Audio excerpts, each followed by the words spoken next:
Hello, this is Gaurav Chakraborty. Welcome to Infinitypedia once second. আজকে আমি আরজি করের কেস নিয়ে কিছু কথা বলতে এসেছি। দেখুন, এর আগে আমি কোনো আরজি করের কেসের ওপরে আমি কোনো ভিডিও বানাইনি। এটা আমার প্রথম ভিডিও হলো আরজি করের কেসের ওপরে।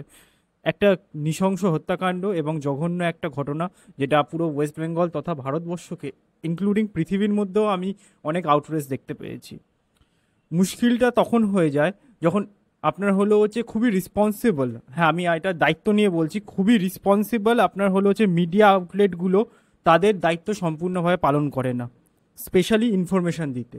দেখুন, আজকের খবরটা এই সঞ্জয়কে নিয়ে। সঞ্জয় কিছু কথা বলছে, আপনার 3 মাস চুপ থাকার পরে হঠাৎ করে সে কথা বলতে শুরু করেছে যে সে নির্দোষ, সে কিছু করেনি।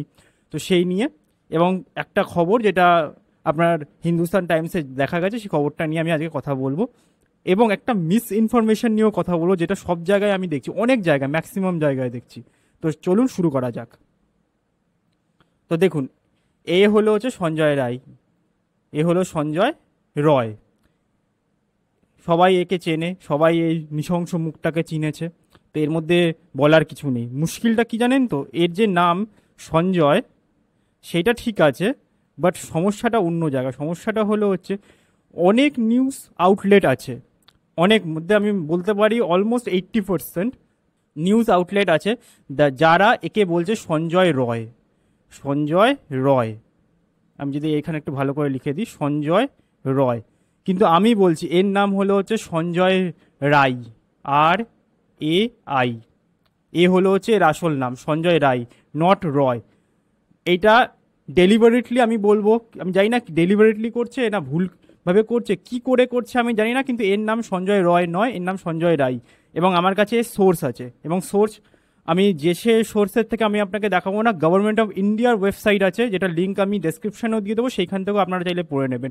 কারণ গভর্নমেন্ট অফ ইন্ডিয়ার ওয়েবসাইটের ওপরে আমি সব থেকে বেশি বিশ্বাস করব, কোনো প্রাইভেট সংস্থা ওয়েবসাইটের ওপরে ওর থেকে কিছুটা হলেও কম বিশ্বাস করা যায়। মানে ওর অথেন্টিকেশন আশা করি গভর্নমেন্ট অফ ইন্ডিয়ার থেকে, ইন্ডিয়ার সোর্সের থেকে, ওদের ওয়েবসাইটের থেকে কমই হবে। তো এই দেখুন, এইটা হলো হচ্ছে নিউজ অন এয়ার, আমি এর লিঙ্ক আপনাকে ডিসক্রিপশনে দিয়ে দেবো, চাইলে পড়ে নিন। এটা হলো হচ্ছে গভর্নমেন্ট অফ ইন্ডিয়ার আপনার হলো হচ্ছে নিউজ পোর্টাল, গভর্নমেন্ট অফ ইন্ডিয়ার পোর্টাল। এখন গভর্নমেন্ট অফ ইন্ডিয়ার বিভিন্ন আপনার খবর আপডেট হয়, এইখানে ক্লিয়ারলি লেখা আছে। আচ্ছা, এটা বলে দিই, এটা কিন্তু পুরনো খবর, একটা খবর পুরনো, কিন্তু আপনার এখানে কি লেখা আছে সেটা আপনি পড়ুন। কিছু সংস্থা আছে যারা আমি বলবো একদম ঠিকঠাকই দিচ্ছে, যেরকম আমি সম্ভবত নিউজ 18-এ দেখলাম, নিউজ 18-এও আপনার হলো হচ্ছে নিউজ 18 বাংলায়ও একে সঞ্জয় রেই বলা হচ্ছে, সরি সঞ্জয় রায় বলা হচ্ছে। তো দেখুন কি লেখা আছে, ওয়েস্ট বেঙ্গল সঞ্জয় রায়, দেখছেন ভালো করে লেখা আছে Sanjay Roy sent to 14 days jail custody in RG Kar hospital. আমি এই ওয়ার্ডটা রেস্ট্রিকশনের কারণে উচ্চারণ করতে পারছি না, আপনারা দেখতেই পাচ্ছেন। অ্যান্ড মার্ডার কেস, এই জিনিসটা হলো হচ্ছে আমি এই ওয়ার্ডটা এই জন্য উচ্চারণ করতে পারি, কিছু কিছু ক্ষেত্রে হয়তো রেস্ট্রিকশন হয়ে যেতে পারে। আমার নতুন চ্যানেল, আশা করি আপনারা সবাই বুঝতে পারছেন। কিন্তু এইখানে যেটা আপনি ক্লিয়ারলি দেখতে পাচ্ছেন, সঞ্জয় রায় লেখা, সঞ্জয় রায় লেখা, সঞ্জয় রয় কিন্তু লেখা নয়, সঞ্জয় রয় কিন্তু লেখা নয়। নিউজ পোর্টালগুলো কেন সঞ্জয় রয় লিখছে আমি বুঝতে পারছি না, এই আমার আমার বোঝার বাইরে। আপনাদের বোঝার মধ্যে থাকলে বলুন। কিছু লোকেরা বলছে এটা বাঙালিদের ডিফেম করার জন্য করা হচ্ছে ডেলিভারেটলি। এবার ডেলিভারেটলি করা হচ্ছে নাকি ডেলিভারেটলি না করা হচ্ছে, কিন্তু করা হচ্ছে, এটা সত্যি কথা। দেখুন, এক্ষেত্রে কিন্তু রয় টাইটেলটা কিন্তু সত্যিকার ডিফেম হচ্ছে। আর এটা ওর থেকেও বড় কথা, এটা একটা মিস ইনফরমেশন। আমি গভর্নমেন্ট অফ ইন্ডিয়ার এআইআর নিউজ অন এয়ারের সোর্সকে যদি আমি একদম অথেন্টিক ধরি, যেটাকে আমি মনে করি এটা অথেন্টিক, আমি এইটা যদি ভুল হয় তাহলে আমি জানি না আর কোন ইনফরমেশনের ওপর আমি ট্রাস্ট করতে পারবো বা আমরা ট্রাস্ট করতে পারবো। আমি এটা লিঙ্ক দিয়ে দেবো, আপনি দেখে নিন। এটাকে যদি সত্যি যদি, তাহলে আমার বাদ বাকি সব ইনফরমেশনকে আমি ভুল ধরতেই হবে, যে বাদ বাকি লোকেরা আপনার নিউজ চ্যানেলগুলো আপনার ডেলিভারেটলি অথবা ভুলভাবে করছে। এটা করাটা মুশকিলই আছে আমার ভুলভাবে, কারণ আমি যদি কম্পিউটারের মাধ্যমে দুই একটা আমার সেট আপ আছে, আমার লিমিটেড সোর্স আছে, তার মাধ্যমে এই খবরটাকে আমি বার করে নিতে পারি এবং একটা অথেন্টিক সোর্স আপনাদের দেখাতে পারি। তো যারা এত পয়সাবান নিউজ চ্যানেল, তারা কি করে দেখাচ্ছে না? তো এইটাই হলো আমার প্রশ্ন। তো এইটা ছিল একটা ফার্স্ট জিনিস। যদি ইন ফিউচার কেউ আপনাদের যেই 40-42 যাই আমার সাবস্ক্রাইবার আছে, যারাই চ্যানেলটা দেখছেন, আপাতত আমার সবে নতুন চ্যানেল, তারা যদি ইন ফিউচার কারোর সঙ্গে দেখা হয়, আপনাকে বলে সঞ্জয় রয় সঞ্জয় রায়, তাকে চাইলে ভুল প্রমাণ করে দিন, বলেন যে না ওর নাম সঞ্জয় রায় আর তুমি ভুল বলছো, আপনি ভুল বলছেন। আর যদি সেইটা সেরকম বলে কি প্রমাণ আছে, খুলে এই নিউজ আর্টিকেলটার দেখিয়ে দিন, যেটা আমি এর মধ্যে এখানে ছেড়ে দিচ্ছি, এবং আপনার নিউজ অন এয়ারেরও আপনার লিঙ্কটা দিয়ে দেবো, কারণ এইটার থেকে অথেন্টিক সোর্স আমার মনে হয় না ভারতবর্ষে আর কিছু আছে, হবার কথা নেই। আচ্ছা, এবার পরের খবরটায় চলে আসি। পরের খবরটা হলো হচ্ছে বিগত 3-4 দিন ধরে, 90 দিন ধরে কিন্তু এ সিবিআই কাস্টাডিতে আছে। 90 দিন ধরে এ হলো হচ্ছে সিবিআই এর কাস্টাডিতে আছে। তখন কিছু বলছে না, এখন হঠাৎ করে এ বলা শুরু করেছে আমি নির্দোষ। ঠিক আছে, তো আমি খবরটা আপনাদের জন্য একটুখানি পড়ে দিই। এটা হলো হচ্ছে হিন্দুস্তান টাইমসের খবর। হিন্দুস্তান টাইমসের খবর, এবং এইখানেও কিন্তু ওকে সঞ্জয় রয় বলা হয়েছে। তো এটা একটা মিস ইনফরমেশন বা এটা ভুল ইনফরমেশন, যদি আমি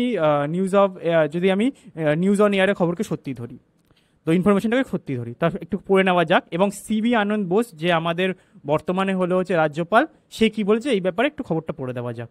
Bengal government seeks report from chief minister after Sanjay Roy. এখানে রয় কেন এরা বলছে, এবার আমি এটাকে রয় দিতে হচ্ছে কারণ এটা খবর আছে, তাই আমি এইটারও লিঙ্ক আপনাদের দিয়ে দেবো।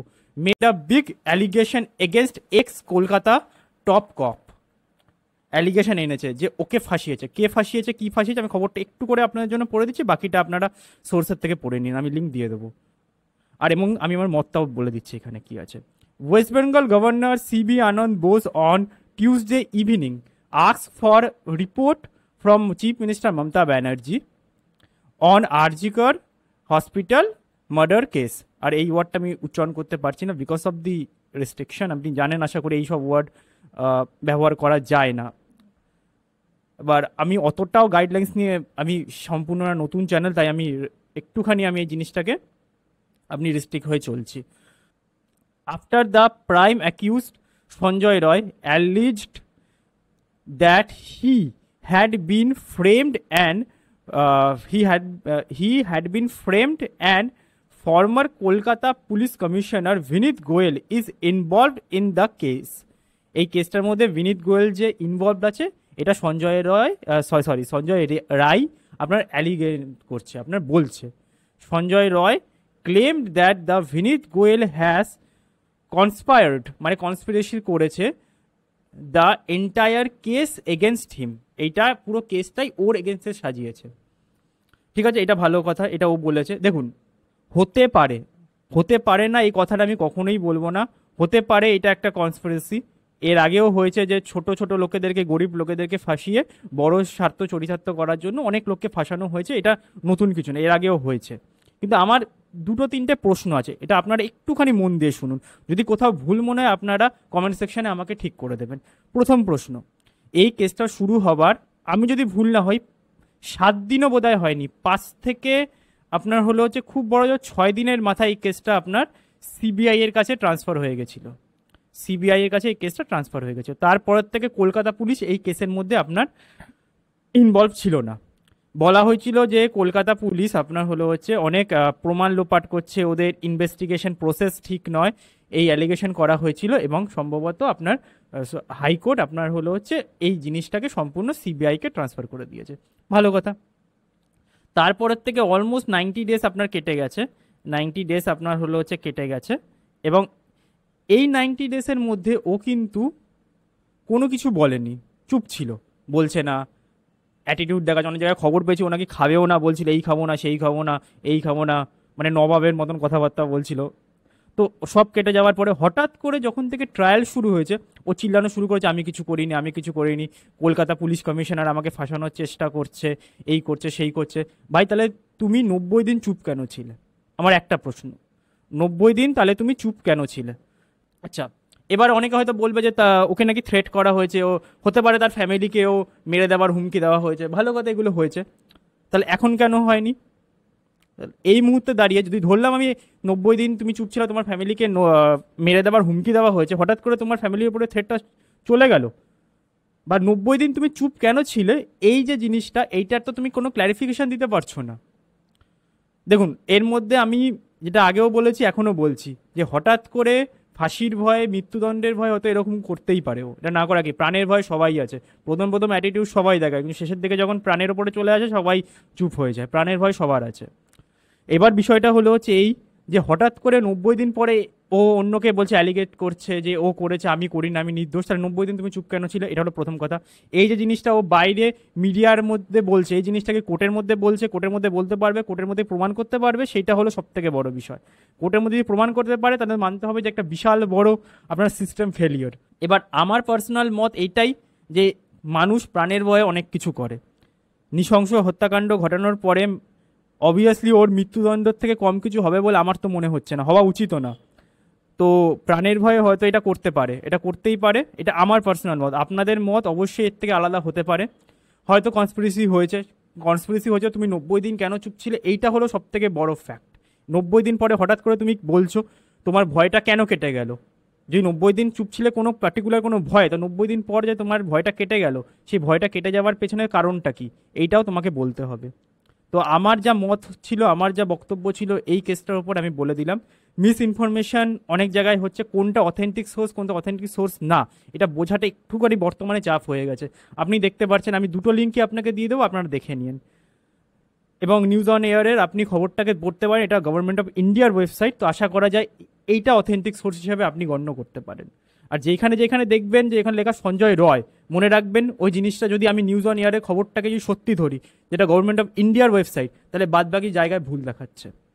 তো এই ছিল সম্পূর্ণ জিনিস। আমি চাইবো আমার ভিউয়ার্সরা সম্পূর্ণ ঠিক তথ্য পাক। কোথাও যদি কোনো ভুল করে থাকি আমাকে ক্ষমা করবেন, খুবই লিমিটেড রিসোর্স নিয়ে আমি এই কাজগুলো করার চেষ্টা করছি। আমাকে কমেন্ট সেকশনে ঠিক করে দিন এবং আমি আবার নতুন করে করব। দরকার পড়লে ভুল করলে আমি ক্ষমাও চেয়ে নেবো আপনাদের থেকে। So this was all, this is Gaurav Chakraborty, thank you very much for staying with me, signing of.